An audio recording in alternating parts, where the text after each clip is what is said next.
Brother Kevin, I read your post. You got scammed, and it is all your fault. And why I'm saying this, it is your fault because before funding them, you didn't check their faith statement, you didn't bother yourself to research on internet that what kind of denominations and people they have been working with. You just trusted them over their mega church, their status, their power, their fame, their TV ministry, I would say. You yourself mentioned in your post that you have been noticing the red flags. And as I've gone through your Facebook profile, you seem like a very, very, very experienced minister. The way you have been engaged with different mission agencies and different organizations. Then I was wondering in the morning, how could he ignore all these red flags and just telling us that Holy Spirit led me? If I were at your place, I would not have sent my money to a different name other than the ministry's account. If I were at your place, I would have not sent my money through Western Union to any other name other than pastors. Then you talked about $20K for Bibles, and then you talked about the way they were living and the way they were driving their car. And big statement you gave in your post. It was not your cup of tea. My brother, if it was not your cup of tea, then why didn't you throw the cup and go back to your country? Or did they force you to stay in Pakistan? My first question. I want to clarify two things. I am holding Masters of Theology in Practical Theology. Second, a person who understands and knows theology cannot support Pastor John, Pastor Rachel, and their brothers and their ministries, or so and so and so. So I already know they are not credible enough to be called theologians. But if you are working with them, I really doubt your credibility, brother. Because in your entire post, you were playing a victim card. How could it possible that you were noticing every red flag there and you stayed silent?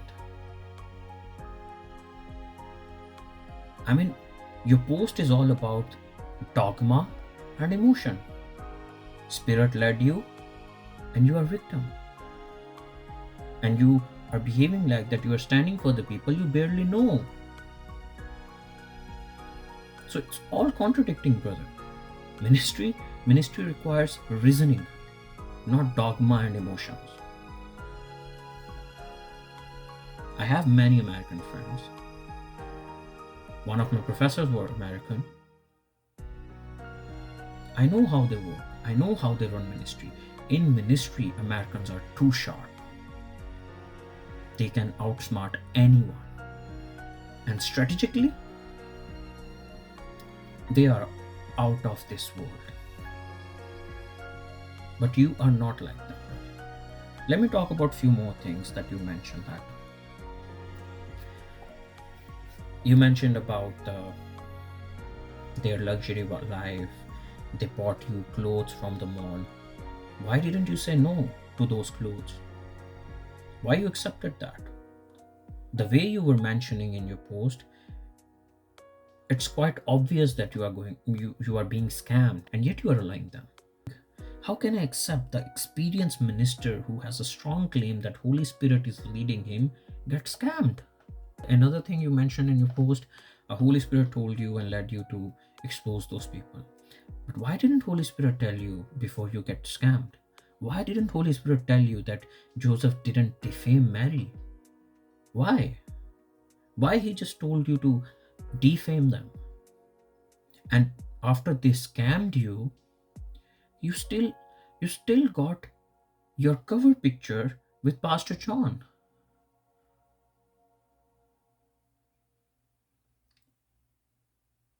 I mean, your post is like you are the victim when you recognized the red flags, and yet you didn't do anything.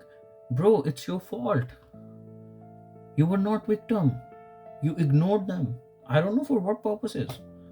You didn't even check about Pastor John and Pastor Rachel's background. You didn't even know about it that they have worked with Pastor J. Rock Lee, the one of the biggest Korean heretic pastor who raped 8 female followers and got behind bars. His church is Shincheonji, and they believe that the salvation only comes through understanding of Bible, especially revelation. How could you connect yourself spiritually with them who already had worked with the heretic groups? And how can I trust you? How can I trust your post? When I see your post, you are just covering your mistakes. You covered that you ignored the red flags. You are criticizing them, yet you are with them. You are criticizing, it's not my cup of tea, yet you are taking that tea. And when you posted your video, bro, your behavior, your video, your post, they're contradicting with each other. And obviously Pakistani Christian, when some foreigner says something, they think, it's a saint, it's a saint. That's why your post is trending. And let me ask you one last question, and I will end this. You mentioned about 18 ministries, right? $8 million.